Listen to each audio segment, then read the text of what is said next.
Hello, and welcome back to the Chronically Positive Podcast. I'm your host, Isla Oxman, and I'm so excited for today's conversation because we're diving into another inspiring story of resilience, creativity, and community. Joining us is the incredible Sami Leyde, a passionate advocate, content creator, and dancer who is making waves in the chronic illness community. Sami uses her platform to share the highs and lows of living with chronic illness while also providing valuable resources and inspiration for fellow Spoonies.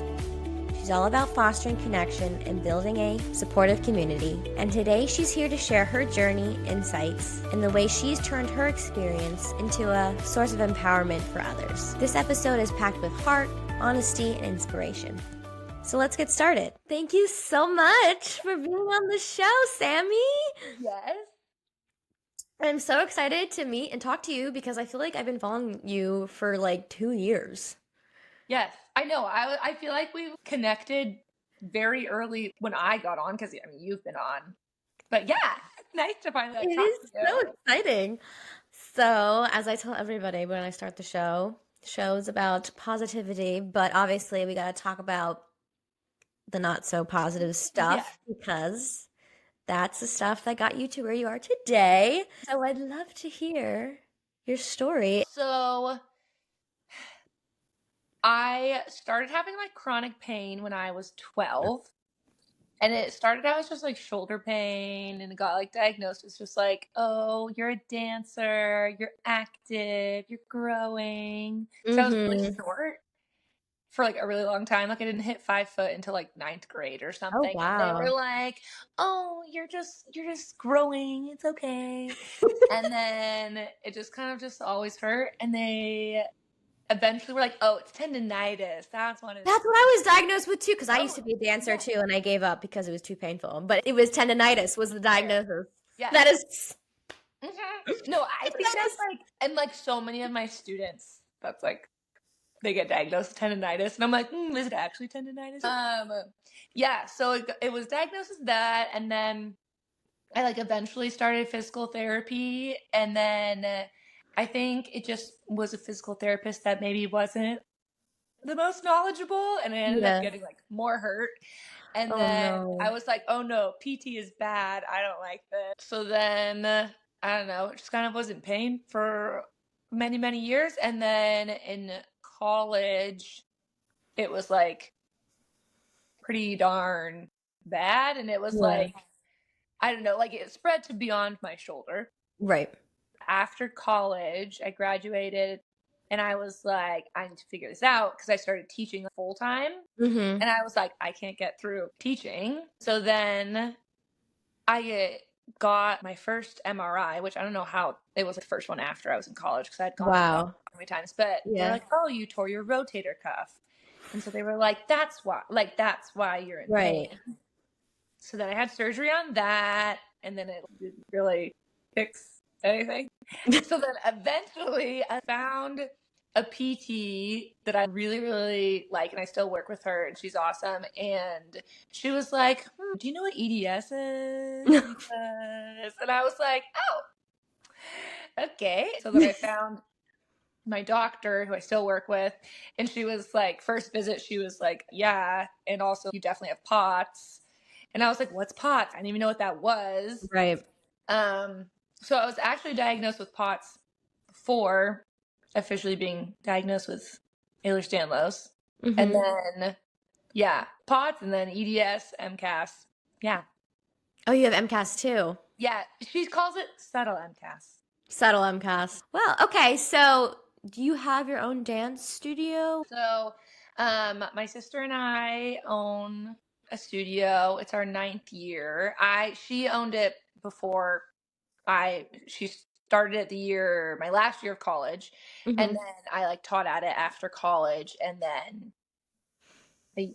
like a year and a half ago, 2 years ago, I like officially own it now with her. But it's year number 9, which is pretty crazy. That's wild. And so how do you manage teaching and having the trifecta? It's definitely been like a learning process. And I think I grew up with the mindset of like, if you were tough or if you were like injured and you kept Yeah. dancing, you were tough. Mm-hmm. And like that was like a really great asset to have. And then I kind of figured out that that's like actually not, and you need to listen to your body a little bit. So I'm still kind of like in the process of learning how to do that. But Mm-hmm. I think I teach way less than I used to teach. And Mm-hmm. I am better about like vocally teaching and Mm-hmm. like not having to use my body as much or like limiting how much I use it. Mm-hmm. But like I teach a lot of hip hop, and hip hop I would say is like what hurts it the most. Luckily I have like really awesome students too, so they're like they've become really good at like picking up on how I like teach. So if I do something Yeah. like once, they're like, okay, got it. Like I can do that. And then I have like some of them assist me. And Mm-hmm. so I get the help. But yeah, it's definitely like a balance, and the hours are long. So I have to like drink like a ton of water, electrolytes, Oh, yes. all the stuff to like get me through the night. But I think like emotionally it's like worth it. Yeah. Do Yeah. your Still students know that you do Yeah, it? so well, not all of them because like I teach like 2-year-olds, but the older ones, a lot of them like follow me on Instagram. Oh, that's nice. Yeah, and so they know, and there's been a couple that have been like, I think I actually might have EDS, and I'm like, maybe. But so I think it actually opened up like a really cool dialogue with like, let me teach you how to like, this is how we listen to our bodies. And like, this is Yeah. when we would like go to the doctor versus ice versus heat versus like going to physical therapy. And like, they like joke and call me Dr. Sammy at the Mm. studio, which I'm like, I am not a doctor. I am not giving you official medical advice. But yeah, it's like opened up this door that I didn't think of before, which is like Mm-hmm. what I didn't have as a kid, I guess. Yeah. Um, so like that part about it is kind of cool. But and they know I feel like I hide pain really, really well. But then Mm-hmm. there's been some days where they're like, are you okay? Like I can tell something is up right now.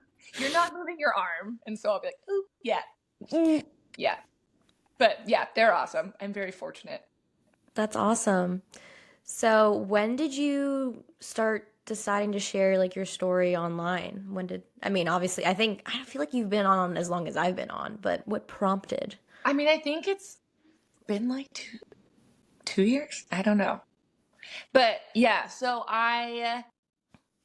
it was actually one of my students. Her name is also Sammy. Oh. Um, she has a blog about OCD, and she was diagnosed with OCD and had this like big journey, and she was sharing it online. And she was like, "Oh, you should start something." And so I started just like a blog, and it was like I feel like I started it mostly for me to be like, okay, what are all the things I've like done and tried? And then if like Mm-hmm. somebody sees it and it helps them, great. Yeah. Or like, I don't know, because I was having a hard time like finding like a dancer who like is still like trying to like make it work. Well, now I know of like so many, but Right. when I like first like started and I was like figuring out how to like help all the pain and stuff, and then Right. so I had the blog for maybe a year, and then Sammy was like got on Instagram, and then she was like, you should start an Instagram, you should make reels, you'd be good at reels. And I was like, I don't know, I don't think so. And then eventually I like caved in, and I think like now that's what I do more. Yeah. My blog has kind of gone dormant, but yeah. And so I think like it started as me trying to just like accumulate all of the different things I've like tried, but now I think it's turned into more like still that. And I still like when people message me and they're like, oh, have you tried this? Or like, I saw you Mm-hmm. had that surgery, how'd it go? Like I feel like I like to be like a resource for people, because I'm like, it's nice to have those people. So I feel like it's Yeah. brought like a good community, um, which is, yeah, nice to have when you kind of are going through some stuff. Exactly. Yeah. Yeah. I first started my page as like to like let people in my life know what was going on with me. And Yeah. it was a lot of like health updates and stuff like that. And then I don't even know how it shifted, but it just like shifted into just raising more so awareness and Yeah. educating versus like everything that's going wrong. Um, Yes. and it kind of seems like I love how you educate and you dance, and it's like it's so entertaining. And I I mean, I would hope that people who have no idea what you're talking about initially, like I'm sure are stopping and they're watching you because you're so fun to watch. Yeah, So I feel like yeah. the like dance aspect, I actually like didn't dance on like a reel or whatever for like a while because I was Yeah. like self-conscious. I don't know because I'm like I like love performing, but like I'm a teacher, so I feel better about that. But I was like, oh Yeah. whatever, I'll just do it because that's what I do. And then I think like that's kind of become like, oh, she dances. Oh, but what is this text? Like, what is she posting about? But then, of Yeah. course, I get the people that are like, you don't have issues. Look at you dancing. Like, you're totally Right. fine. Go sit down if you're so sick. And I'm like, okay. Well, that's the point that we're trying to show Yes. you that it's a dynamic disability. Like it's Yes. not. Yes. So I think that those videos are really important. If I were to do that, I would be flat on my face. But that's only because I know that if I were to condition more, I definitely could do more. But Yeah. it's hard to get Yeah. there. I don't like, I feel like the only reason I like still can do it is because I haven't really like stopped. Like, the only time Yeah. I've like taken a break is like for surgery or like, something like that. But I think like my doctor is like, I think your POTS is like very manageable because you like have never like deconditioned. Like, you're Yeah. still, so yeah, that part I'm like very Absolutely. grateful for. No, that's really great. And like before there's like that whole thing, the whole like misconception that like POTS is caused by deconditioning. Mm-hmm. Which it's like I went skiing the day before my life changed forever. And then I was like bedbound for a year, so I did become deconditioned. Yes. So that is true, and it did make everything worse. But Yeah. it is But it didn't not cause it. Yeah. common. Yeah. Yes. Um, and I think for people who are listening, conditioning with POTS, at least in my experience, is really scary. Mm-hmm. Because it causes the symptoms, Yeah. like to you to feel them, and you do everything. We do everything in our power every day to avoid feeling like that.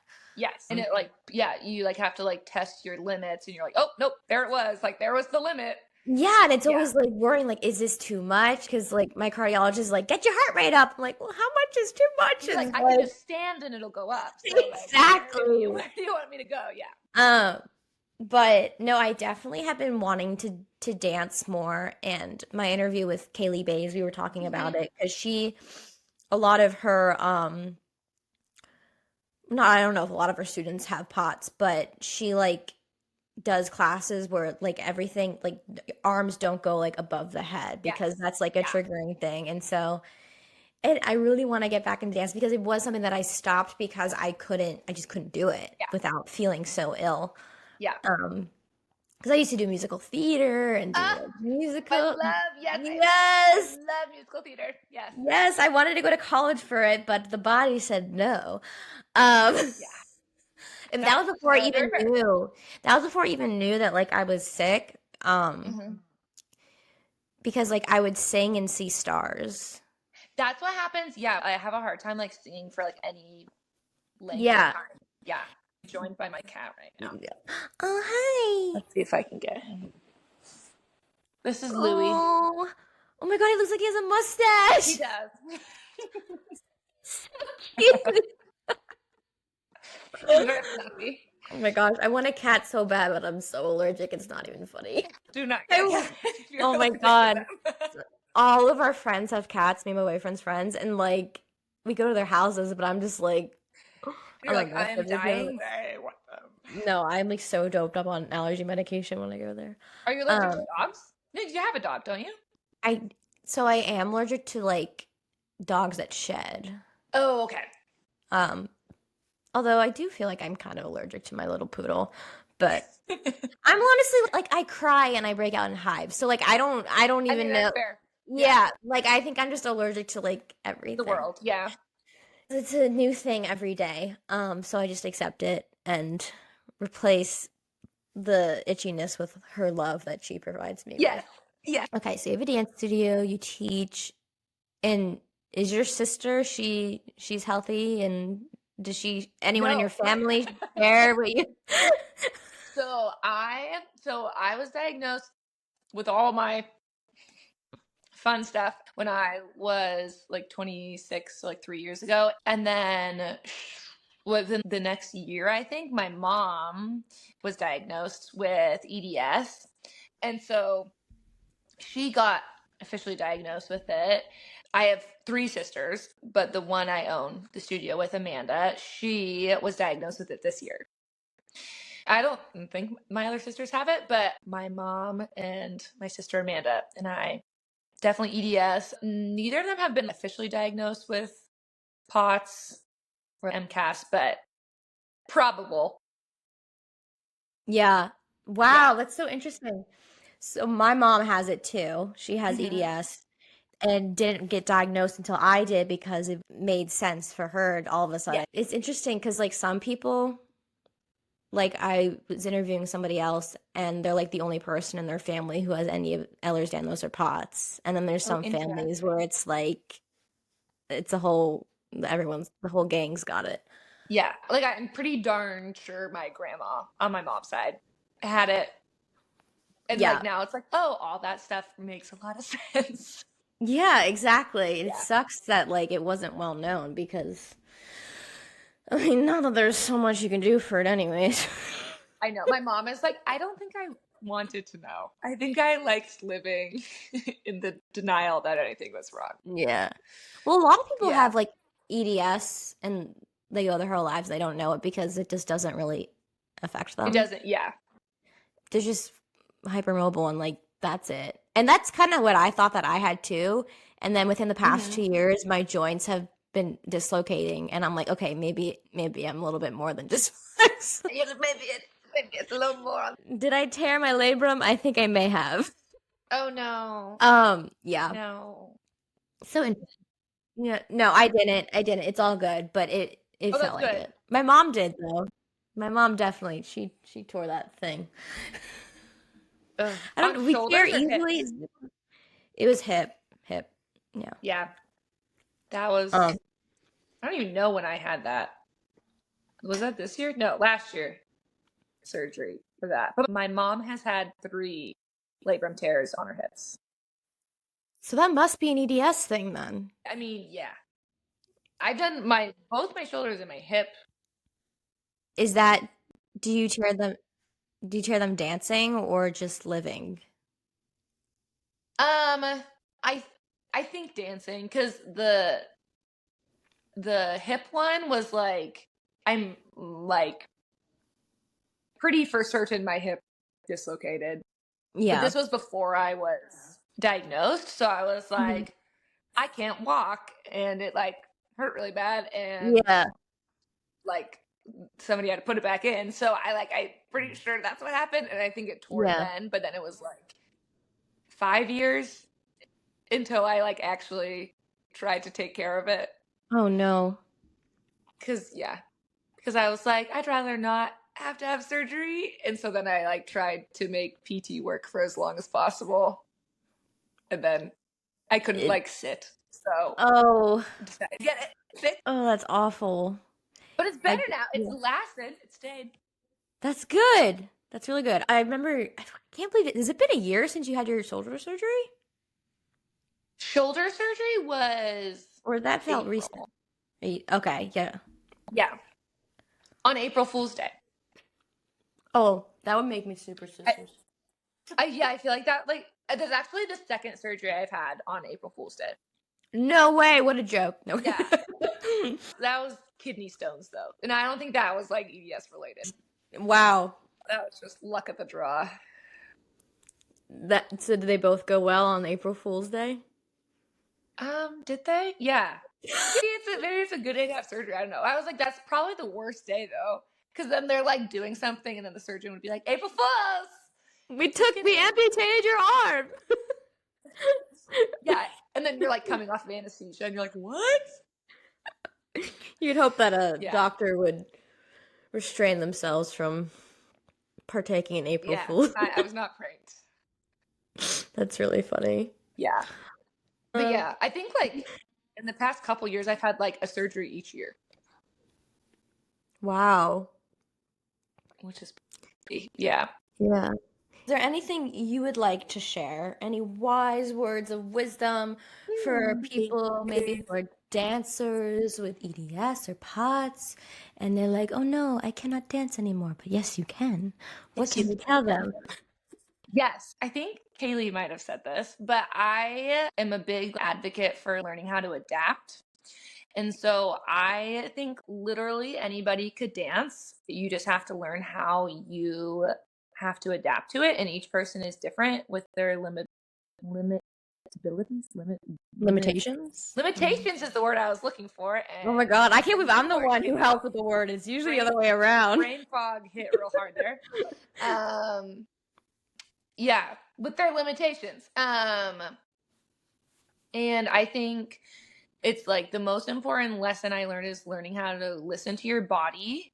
And then after you know how to listen to it, learn how to deal with it afterwards. Because I think it was like one step for me to just like not be fully dissociated and to actually like feel what I was feeling. But then being able to feel like I'm allowed to take up the space to do whatever I need to do, whether it's like just like resting for a little bit, or I need to like put some tape on or ice or heat or whatever it is, because I spent like, I mean, honestly, probably until like this year, I was like very cautious about like showing anything, whether it was like showing I was in pain or like if I had a brace on, like I would hide it.